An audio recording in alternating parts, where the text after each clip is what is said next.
Hi guys, welcome back to my channel. તો આજે આવવાના છે અંકિતાબેન મુલાણી. તો આપણે સવારના એને સાંભળશું અને પછી બપોર પછી છે દાતાઓના સન્માન અને રાતે છે દાંડિયા રાસ. તો આપણે એ બી નિહાળશું. તો હમણાં આપણે જઈ છીએ નામના આપી એવા છત્રપતિ શિવાજી મહારાજનો શિવાજીનો જન્મદિવસ એટલે 19 ફેબ્રુઆરી 1630 સાંજે 9:30 વાગે.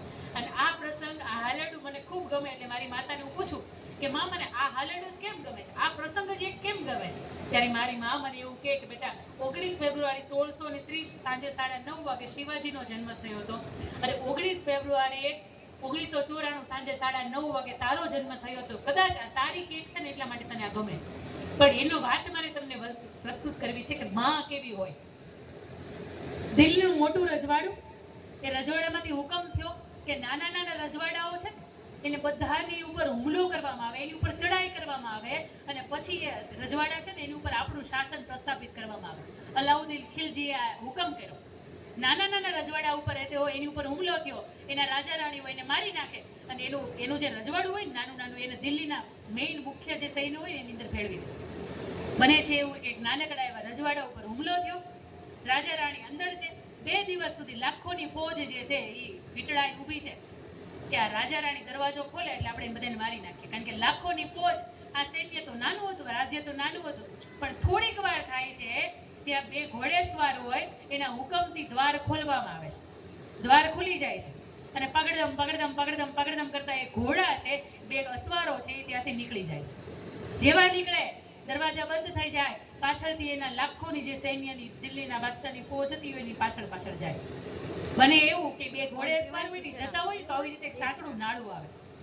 એક સાંકડું નાળું હોય ને એની અંદર એક ગાડું આવતું હોય, એમાં કાંટા ભરેલા હોય અને ત્યારે એક ઘોડેસવાર એવું કહે છે કે આપણે કાંટાને કુદાવી દઈએ, આ ગાડું છે ને એને કુદાવી દઈએ. ત્યારે બીજો ઘોડેસવાર એવું કહે છે કે ના ના, થોડાકને મારી નાખે, આપણી પાછળ જે સૈન્ય છે ને એમાંથી થોડાકને મારી નાખે અથવા તો આપણે મરી જાય.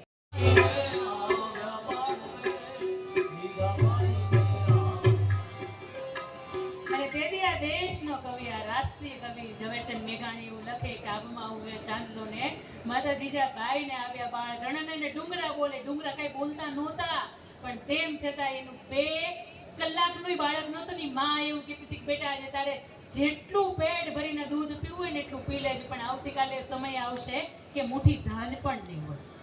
આજનો એવો સમય છે કે તારે જેટલું ઊંઘવું હોય એટલું ઊંઘી લેજે. આજ તારી પથારી હું કરી દઉં છું, પણ આજે કાળનો સમય એવો આવશે કે તારી પથારી વિષ બુજાડે. એટલે માં છે ને એ તારી પથારી કરશે, પણ તારે દેશ માટે લડવાનું છે. અને એ જે દિવસે મોટો થયો, જેથી સ્વરાજ હિન્દુની સ્થાપના કરી અને છત્રપતિજી શિવાજી એવું નામ મળ્યું, અને તે દિવસે માતા જીજાબાઈનું દેહાંત થયું ને તે દિવસે શિવાજીની આંખમાંથી એક પણ વાર આંસુ નહોતું પડ્યું અને તે દિવસે ગુઠણિયા ઢાળીને રોવા મળ્યા હતા.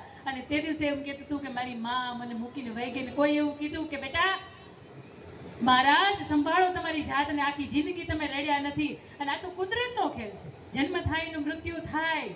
અને હવે તમારી માં ગઈ તો તમે એવી શાંતિની પ્રાર્થના કરો, શાંતિની ઈશ્વરના ચરણોમાં વિનંતી કરો કે મારી માને તમે શાંતિ આપજો, તમે રડો છો કેમ? અને તે દિવસે છત્રપતિ શિવાજી મહારાજ એવું કહે છે કે હું ભાઈ એટલા માટે રડું છું કે મને આજ સુધી કોઈ શિવાજી કહેવા વાળું હતું, મહારાજ કહેવા વાળું હતું, છત્રપતિજી કહેવા વાળું હતું, પણ આજ હવે એવો સમય આવી ગયો મને મારો શિવો કહેવા વાળું નથી કોઈ. તમને કોઈક સાહેબ કે, તમને કોઈક મહેમાન કે, તમને કોઈક મોટો મંચ આપે, તમને કોઈક અધ્યક્ષ સ્થાન આપે, એની અંદર આટલી મજા નથી જેટલી મજા તમને તમારી માં તમારું હુલામણું નામ દઈને બોલાવે છે. આ સન્માન જેટલા વિદ્યાર્થીઓ આપની પાસે અભ્યાસ લઈ અને ગયા છે તેમનું સન્માન સમજી અને આ સન્માન સ્વીકારજો.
Thank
you.